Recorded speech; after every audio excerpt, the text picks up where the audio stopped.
పర్యావరణ project 10. 1. Project పేరు name of the project. ఇంధన వనరులు పర్యావరణంపై వాటి ప్రభావం. 2. ప్రాజెక్టు రకము టైప్ ఆఫ్ ప్రాజెక్ట్ వ్యక్తిగతం సమూహం ఇండివిజువల్ గ్రూప్. 3. దత్తాంశ విషయ సేకరణ డేటా కలెక్షన్. మన ప్రాంతంలో ఉన్న భవనాలు, కార్యాలయాలు, బిజినెస్ సెంటర్ మొదలగునవి సందర్శించడం ద్వారా ఇంధన వనరులు వాడకం తెలుసుకోవచ్చు. సంబంధిత అధికారులను సంప్రదించడం ద్వారా మరిన్ని వివరాలను సేకరించవచ్చు. 4. సేకరించిన విషయాన్ని క్రమపద్ధతిలో అమర్చడం systematic and sequential presentation of data. యంత్రాలు నడవాలన్నా, బల్బు వెలగాలన్నా, ఆఖరకు మానవ శరీరం సక్రమంగా పనిచేయాలన్నా శక్తి అవసరం. అదే ఇంధనం. శిలాజ ఇంధనాల వాడకం వల్ల వాటి వనరులు తరిగిపోవడమే కాకుండా పర్యావరణ కాలుష్యం పెరుగుచున్నది. ప్రపంచం బొగ్గు నిల్వలలో మన దేశంలోనే 7-10% ఉన్నాయి. పెట్రోలియం నిల్వలు ప్రపంచ చమురు నిల్వలలో 0.4% మాత్రమే ఉన్నాయి.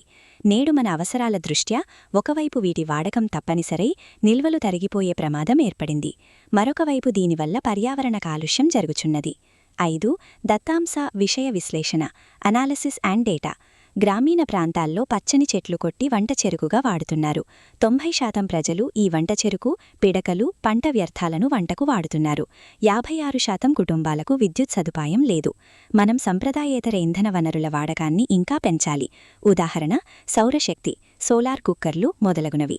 వాయుశక్తి, గాలిమరల వల్ల గాలి పంపులు. జలశక్తి, ప్రాజెక్టులు, వ్యవసాయానికి, పరిశ్రమలకు విద్యుత్ ఉత్పత్తికి ఇలా పూర్తిస్థాయిలో ఆ వనరుల వాడకం జరగాలి.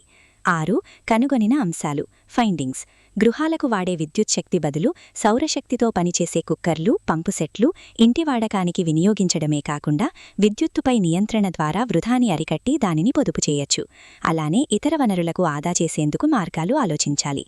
7. సలహాలు సజెషన్స్. ప్రజలకు ఇంధన వనరుల పట్ల అవగాహన కల్పించాలి. ఈ వనరుల మితిమీరిన వాడకం, వృధా చేయటం వల్ల కలిగే ఇబ్బందులు తెల్పాలి.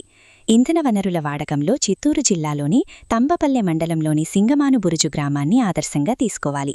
ఇక్కడి ప్రజలు నెట్క్యాప్ వారి సహాయంతో సోలార్ కుక్కర్లు, బయోగ్యాస్ను ఏర్పాటు చేసుకున్నారు. అందివచ్చిన ప్రతి అవకాశాన్ని అందిపుచ్చుకొని, వినియోగించుకొని ఆదర్శ గ్రామంగా నిలిచింది. తిరుమల మొదలగు దివ్యక్షేత్రాల్లో కూడా సంప్రదాయేతర ఇంధన వాడకం ప్రతి ప్రక్రియలో వాడుతున్నారు. ఉదాహరణ వేలాది మందికి పంచే ఉపయోగిస్తున్నారు. ప్రయత్నిస్తే కానిదేదీ లేదు. చివరగా మనందరం గుర్తుంచుకోవలసినది energy saved is energy produced.